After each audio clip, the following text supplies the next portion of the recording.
Marjabelle Stewart, world-renowned etiquette author and advisor, brings you Table Manners for Kids, Tots to Teens. Taught at the beautiful Biltmore Hotel in Los Angeles, to the United Nations school students at the Waldorf Astoria in New York, at the Ritz-Carlton in Chicago, the Four Seasons in Washington, and over 100 leading department stores across the country. Seen on The Phil Donahue Show, Today Show, The Vicki Lawrence Show, and The Home Show.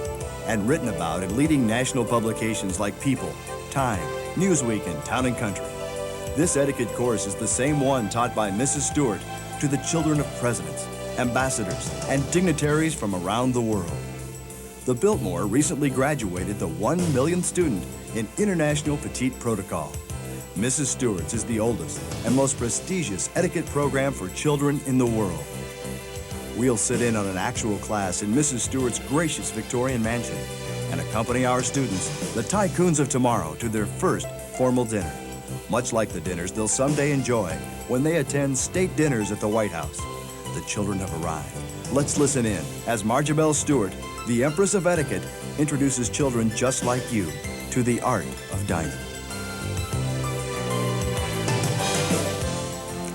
Welcome, ladies and gentlemen, to our Table Manners class.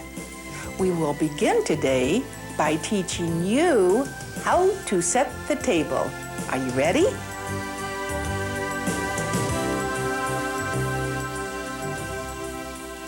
First, let's look at the tablecloth. Lovely white damask. It's been pressed so that there's one little crease right in the middle. Can you see it? It's tent-like. And underneath the tablecloth is the silencer. It helps make things just so quiet when you're dining. And then the next thing we place on the table is the service plate or the charger. And we place it 1 inch from the edge of the table. Then on top of the charger or the service plate is the dinner plate. And on top of the dinner plate is the napkin. And then on top of the napkin, the place card. Now, let's first look at the silver or the tools of the table. Your menu will consist of a shrimp cocktail, so to the right, and the only fork you'll ever see to the right is a seafood fork. And next in line, because that's the order in which we will be served, is the soup course. So we'll have the soup spoon. And the next is the fish course. So the fish fork on the left and the fish knife on the right. And then next in order is the entree or the meat course. And so the meat fork and the meat knife. And the last fork closest to the plate is the salad fork.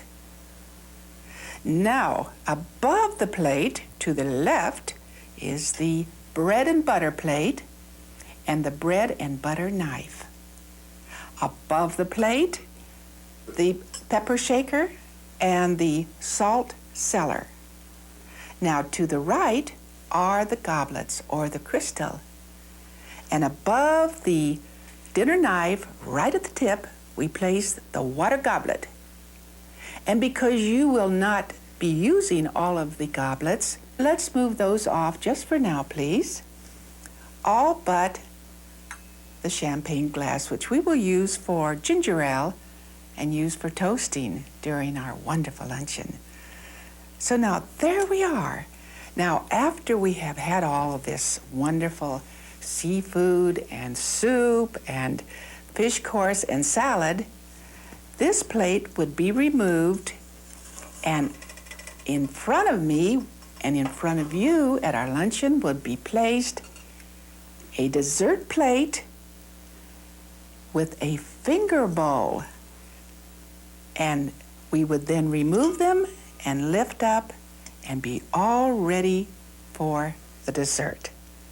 Now, do you think you could help me set the table? Wonderful.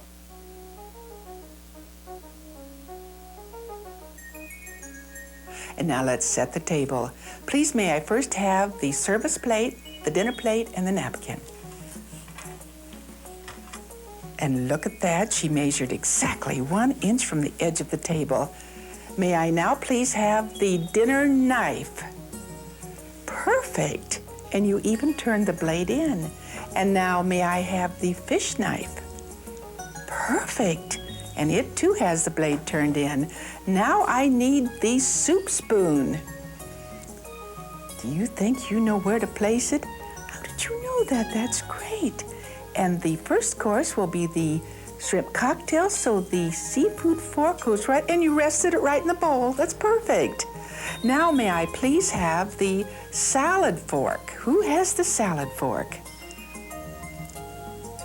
This one? You're right. That's exactly right. Right next to the plate, to the left. And now the meat course or the entree fork. Perfect. And then the fish fork. Why, that's exactly right. You see, we're going to work our way in. Now I need the salt cellar and the pepper shaker. I wonder if she'll get those right. You certainly did, and you even had, that's perfect. Now let's see, I need a water goblet. Right at the tip of the dinner knife, perfect. And the champagne glass for our ginger ale, absolutely correct. Now I need my bread and butter plate. You are marvelous. That's absolutely correct, and that too has the knife facing me. Now look at this. We're all ready to dine. I thank you. You're wonderful. Thank you, thank you, thank you.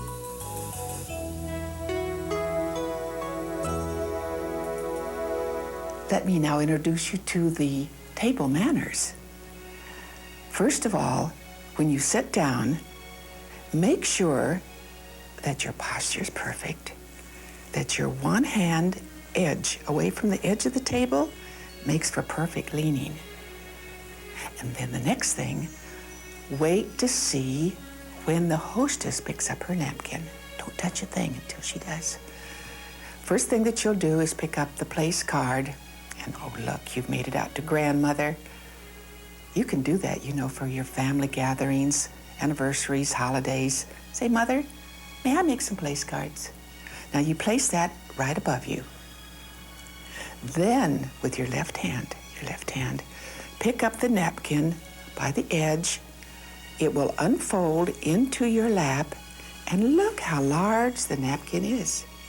You want to make sure that the crease, this is the crease right here, faces you. So place it like this, cross your lap. It's the best friend you'll have through the meal. Later, when you want to blot, you just take the little edges. Blot, blot. Never tuck it in your neck.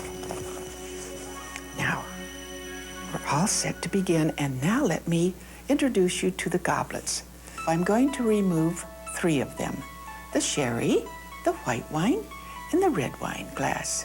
For family dinners, I think we'll be content with our water goblet that's placed right at the edge of the knife, and the little champagne glass that's used for apple juice or ginger ale for toasting grandmother or mother later for the wonderful dinner. When you hold the goblet, hold it by the stem. Bring it up to your lips, keep your ice down. Don't drink the whole glass at once. Gobble, gobble, gobble, gobble. Don't do that. Just a little sip. And a nice thing to remember is before you sip, blot your lips. Then you won't get half greasy moons all over grandmother's lovely crystal. So you hold it by the stem, bring it to your lips, and sip. When you get ready for the toast, oh, this is such a wonderful gesture. Again, remember, blot, blot. At the end of the meal, you could clink the glass, clink, clink, and you could say, I would like to propose a toast. And you bring it up to eye level, and it's all in the swoop. And you say, to grandmother or to mother for a very wonderful dinner. Now, you remember to do that. It's a lovely little gesture to learn. Now that's how to hold the goblets. Now what about all the tools of the table? Well, just remember you work from the outside in. Now, this is the only fork you'll ever see on your right. It's the little seafood fork. The next course will be the soup course. And there's something really interesting about soup spoons. First of all, this soup spoon would be used for an open plate soup bowl. And when you hold a soup spoon, you hold it like a little pencil. You see how it's resting? And then when you use the soup spoon, you dip across the top of the soup plate, dip away, lean forward, soup spoon to the lips, tilt the bowl, and inhale like a little angel. No slurping, no slurping. This is the soup bowl, which is oftentimes used at luncheons. But look how much smaller the soup spoon is. Isn't that interesting? Let's place it here in front of me so I can give you again the little lesson, holding it like a pencil. Across the top where the soup is cool, you don't blow on it, you don't stir it all up.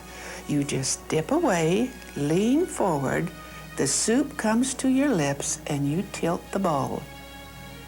When you're finished, you rest it on the little plate. We're working our way in. You see how this works? Isn't this wonderful? Now we've come to the fish course. Let me show you the difference between the size of the fish knife and the meat course, the entree knife. The fish knife was designed to fit your hand down the power finger into the palm of the hand, and the fish fork, the same. In the palm of the hand, down the power finger. You know, every tool was designed by an artist to fit your hand, and it had a little book of instructions when it first came out, telling you just how to hold it.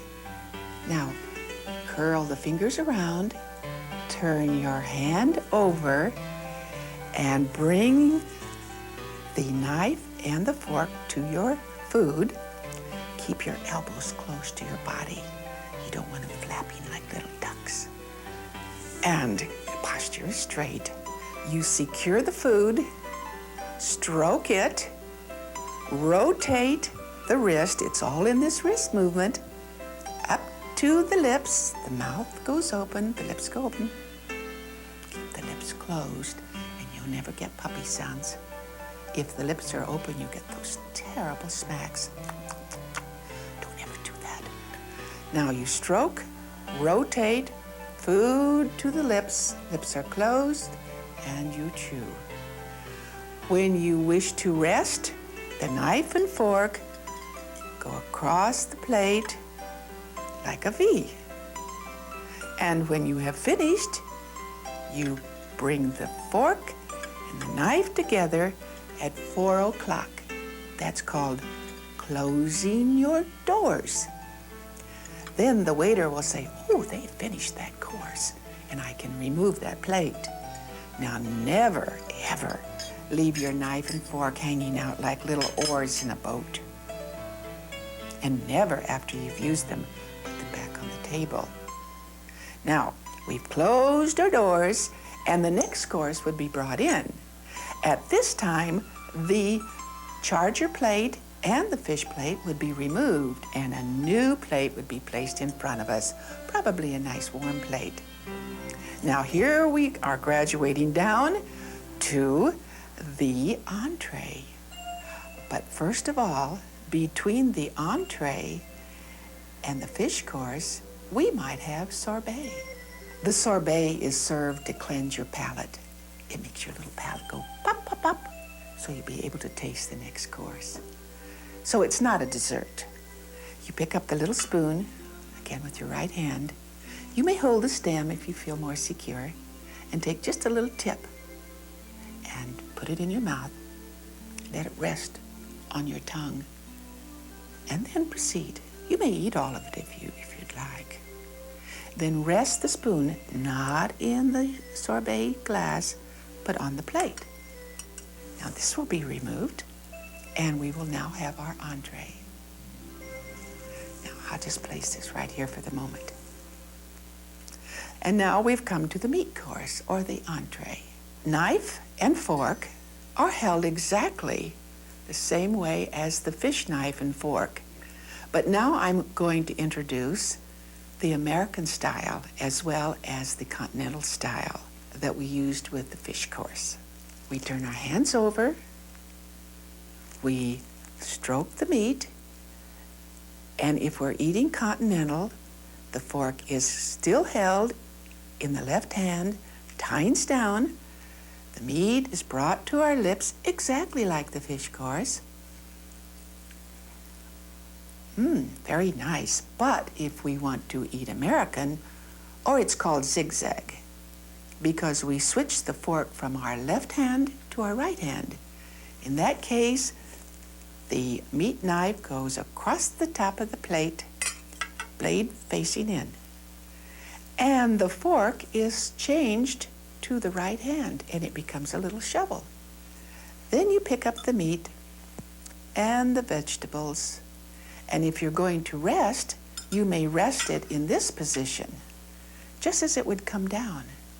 One other thing about eating continental and American style. You may cut one piece at a time, continental, because here you are, just cut, rotate, bring to the lips. But with the zigzag style, you may cut as many as 3 pieces before you place your knife down. However, don't cut up all the meat at once. It'll look like dog food. And in that case, 1 or 2, the knife goes down, and you may pick up then individually the pieces. Would you remember that? And again, when you have finished, you bring the knife and fork together, tines up or tines down at 4 o'clock.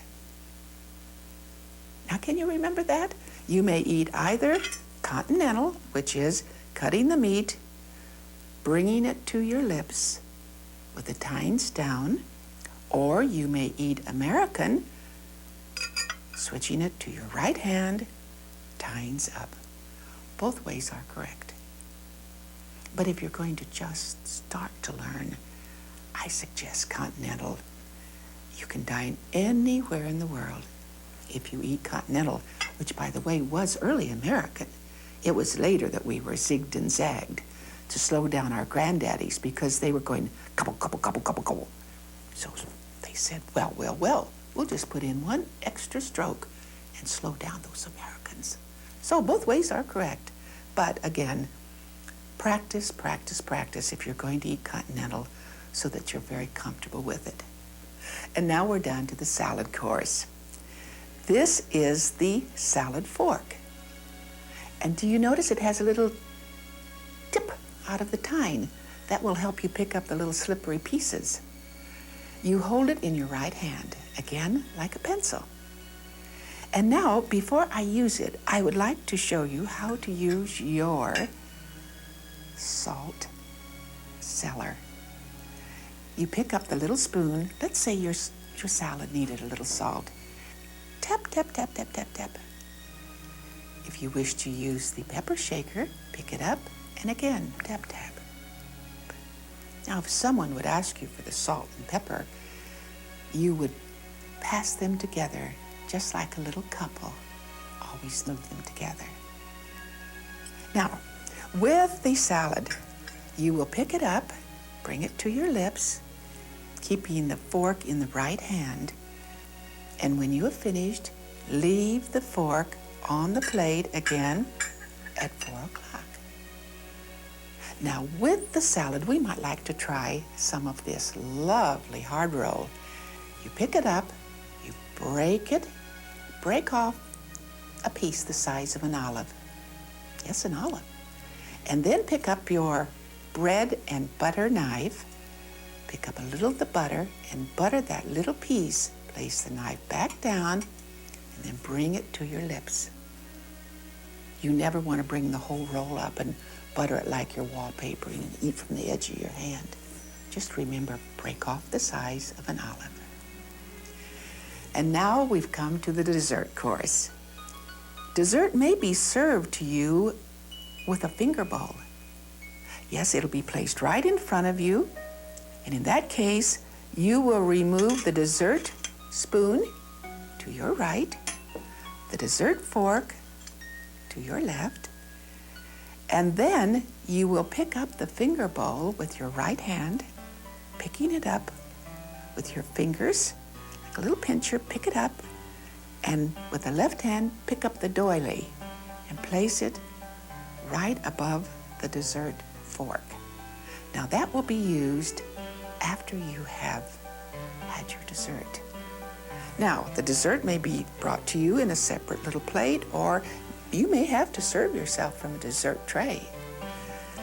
You may use the spoon and the fork since both have been served to you. And in that case, just use them. It's so nice. And oh, you may need this as a little pusher, and they're just wonderful. If you've only used one utensil, place them both on the plate at the end of the meal. And you turn the tines over, the spoon over, and that says, I have finished that course as well. Now the finger bowl, finger bowls have water, and they're to wash just the tips of your fingertips. You don't take a bath in them. You just take the little fingers, tip, tip, tip, blot on the napkin in your lap. Tip, tip, tip. And a nice little touch is tip, tip, to the sides.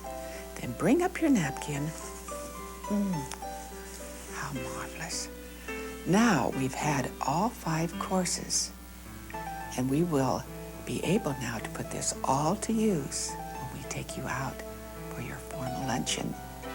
Now wait for the hostess before you place your napkin on the table. And always remember, the napkin goes to the left, just crumble, don't refold it.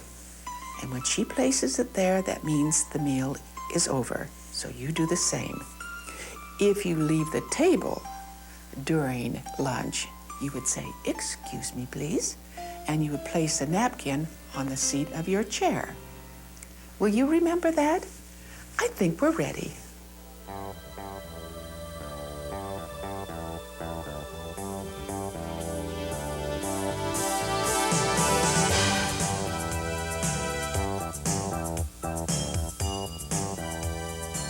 Mrs. Stewart's young students arrive at the exclusive Davenport Club overlooking the banks of the Mississippi River, excited and assured as they look forward to a wonderful dining experience.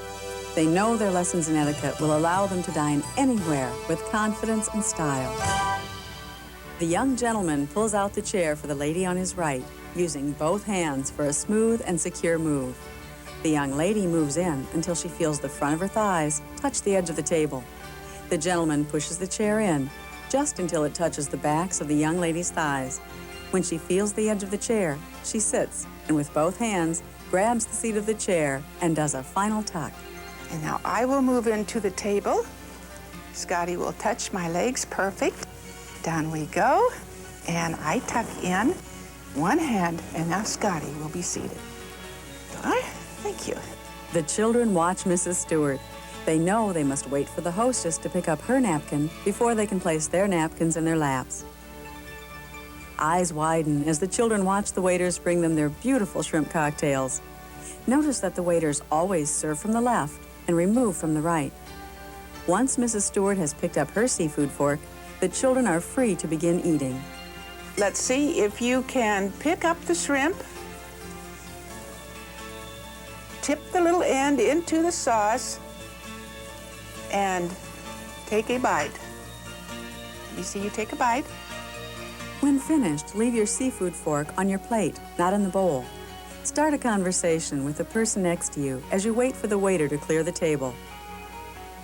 The consommé Swan Lake is beautiful, but some of the children are wondering how to handle the floating swans.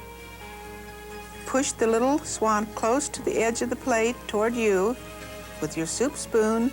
Pick up a small amount, bring it up to your lips from the side sip. So you lean forward, bring the soup spoon to your lips, sip, and lean back. So it's dip away, lean forward, sip.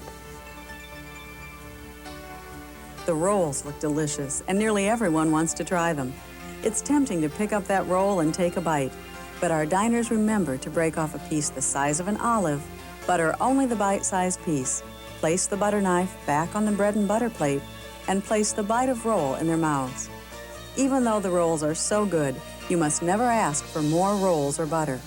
Your meal is served in courses, and asking for anything additional other than water could throw off the service for everyone. As the fish course is being served, Mrs. Stewart demonstrates once more how to lay the fish knife and fish fork in the palm of your hand, down the power finger, then simply turn them over to stroke the fish and cut it into bite-sized pieces. Cut a small portion and keep the tines down at all times.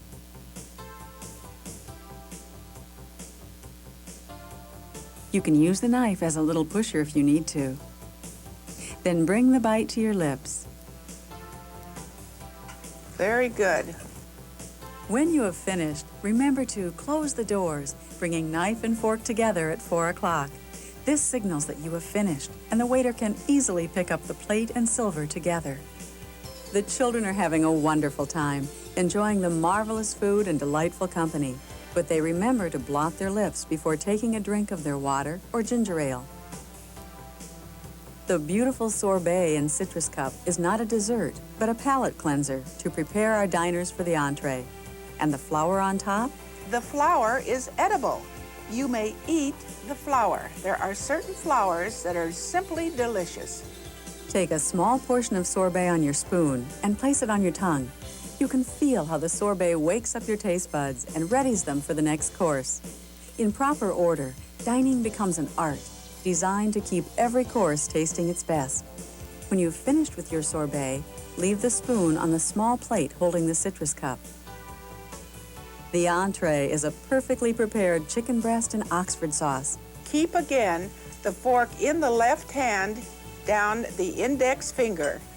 We're going to turn our hands over and at the edge of the chicken, place the fork, and on the outside of the fork, stroke the chicken. Stroke, don't saw back and forth. Elbows close to the body. When you cut, you don't flap elbows.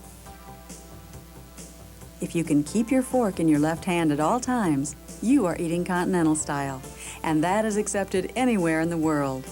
Mrs. Stewart encourages the diners to master the continental style of dining. It's much less awkward than American style, giving the diner an elegant and refined appearance throughout the meal. Notice the stroking method used to cut the chicken, rather than sawing. A very important part of being a good guest is to keep conversation going with the guests on either side of you. It's easy to find things to talk about with such a beautiful meal. The delicious food, the pleasant setting, and the beautiful flower arrangement. You may notice the flower arrangement is below eye level. A centerpiece should never be taller than this, or diners won't be able to see each other across the table. The salad can be the trickiest course to eat gracefully. If the Bibb lettuce is too large and you don't have a salad knife, pick a piece up, like you did with the shrimp, and eat a little bite off. You may also want to try cutting the lettuce with the side of your fork to get a bite-sized piece. Once again, the flowers on the salad are edible, though several of our diners chose to move the flour to the side of the plate. It's perfectly acceptable not to eat something you are served, though it's best to move it around on your plate to give the impression that you have eaten some. And of course, never tell the hostess or other guests if you don't care for something that's served. Just smile and keep conversation going so no one will notice you aren't eating. With the dessert course, a fork and spoon may both be served. Pick up your spoon and your fork. Both have been served to you, so we'll use both. Now, hold on to the dessert till you can investigate the consistency. I see we have soft and we have a little crusty crepe there. These are the crepes that are wrapped around. Pick up the dessert with your spoon, dip into the sauce, and then taste. If you find, after you've used the utensils, that you wish to place your spoon down, place it at the top of the plate, switch your fork to the right hand and let it become a little shovel. You might try proposing a toast after a special holiday meal. Always stand up first and then say, let's all say it together. I would like to propose a toast. Pick up your glass, bring it to eye level, and let's say this time, to Mother. To Mother. For the beautiful dinner. For the beautiful dinner. And then you sip, and you might, with the glass, to each, here, here, here, here. It's a great feeling to watch your hostess beam with pride when you've shown such a special kind of gratitude. After a really special meal in a restaurant or club, the chef may come out to allow you to show your appreciation for the wonderful meal. To Chef Tony! Thank you very much, boys and girls. Now that Marjabelle has taught you the etiquette of fine dining, you'll never have to feel intimidated. You can always enjoy that special afterglow. Thank you, boys and girls. Thank you, Thank you Marjabelle. again. Our diners use their new knowledge to toast and applaud the chef for a dinner that truly was art. When the finger bowl is served at the end of the meal and you've had your dessert, then you do not touch the bowl at all. You just use it right in front of you. The fingers go into the bowl, you touch the lemon, bring your fingers to your lap, and blot on the napkin. The left hand into the finger bowl, touch the lemon to freshen the fingertips, hand into the lap, and blot. Now with your index finger on the right hand, a little water on each side of the lip. Then pick up your napkin and blot. Then the hostess will look across the table at one or two of the women, which is her signal to them the dinner is complete. You crumble it and place it to the left. Our diners leave the Davenport Club filled with pride and satisfaction that they've learned lessons on dining today that will serve them well throughout their entire lives, whether they eat in a special restaurant once a year or dine at the White House regularly. Thank you for joining us for our Table Manners for Kids, Tots to Teen class. We really enjoyed demonstrating our table manners for you, didn't we? Yes. It was really a lot of fun. You know, I hope the next time you receive a nice invitation to dinner, maybe the night of the prom, or at an elegant restaurant, or a wonderful family dinner, that you will put this video on and use it as a refresher course. Beautiful table manners will take you anywhere. In fact, I wouldn't be surprised to see you the next time I dine at the White House. Emerson said, "Manners are the happy way of doing things." On that, we will leave you and say bye-bye. Bye-bye.